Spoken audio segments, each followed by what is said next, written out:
What is going on, all you amazing viewers? Now, I have a question for you, all you awesome artists out there.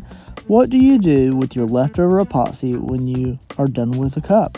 Now, for this cup in particular, I had made quite a bit more epoxy than I needed, and I had around maybe 20, almost 25 milliliters left over. Now, that's quite a bit. I'm not going to really want to waste that, and the reason I don't want to waste that is because it's an absolute amazing brand. Yes, this is Flynn's Sister Epoxy. So if you want to check out the link in the bio, you can go over their website and save 10% with my discount code BStudios. So make sure you go do that. They also sell rhinestones and all sorts of different products that you would use to get into cup making or epoxy work. So if you want an amazing epoxy, make sure you go over there, use my code, and save that 10%. Now, as you can see here, I'm just going to go ahead and quickly use this awesome epoxy here, and we're going to mix in a little bit of glitter, a few drops of Cobalt Tim Holtz alcohol ink, as well as a little bit of glow powder. Now, this is just a generic blue glow powder that you can get off of Amazon.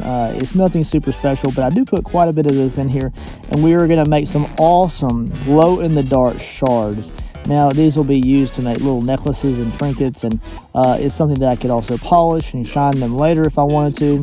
But it's just really super fun and easy, and most artists that do epoxy work just pour these into simple molds. That way you don't waste all of that epoxy.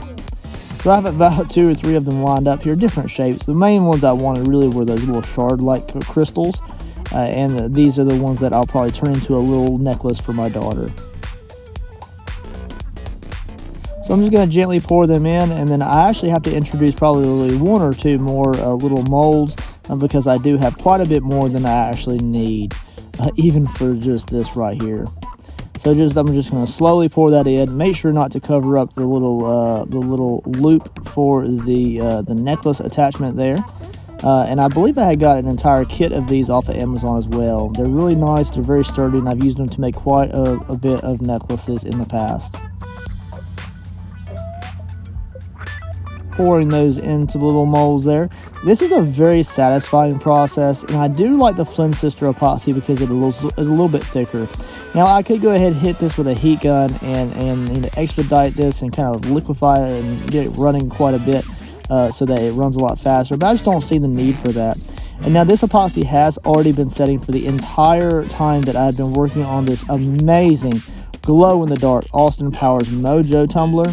Now, it is my high recommendation you watch to the very end, and then you will get a link to that video if you'd like to see it in its entirety. And it really does showcase this amazing epoxy. We also were able to introduce a lot of glitters, Tim Holtz alcohol inks, as well as glow powders and glow paints from Folk Art. I used a lot of Folk Art glow paints and neons in that build. I look forward to making a lot more of those in the future and sharing them here on YouTube. So you will be able to find those under the acrylic and playlists like that. But you'll be able to look for those thumbnails, and you'll quickly find that they stand out apart from some of the other art that I've made just because of how bright they are. So of course this is very thick right now. Flynn Sisters Epoxy is very thick naturally compared to a lot of competitors. But just be aware that you could always hit this with a heat gun right quick, and it would liquefy it and get it running quite a bit more than it is now. This epoxy had already been setting for quite a long time, almost around 30 to 40 minutes before I were to pour it into these molds. But I just wanted to share with you guys, these are some of the molds that I like to pour into and add glitter and Tim Holtz inks and pigments into it, just to create little fun trinkets for my daughter and some of her friends, or little gifts here and there for my nieces and nephews. Very cool project here. I was able to hit that with a heat gun to eliminate those bubbles, and then there it is. That's all there is to it. Make sure to subscribe, smash that like button, and let me know in the comments, what do you like to use for your leftover epoxies?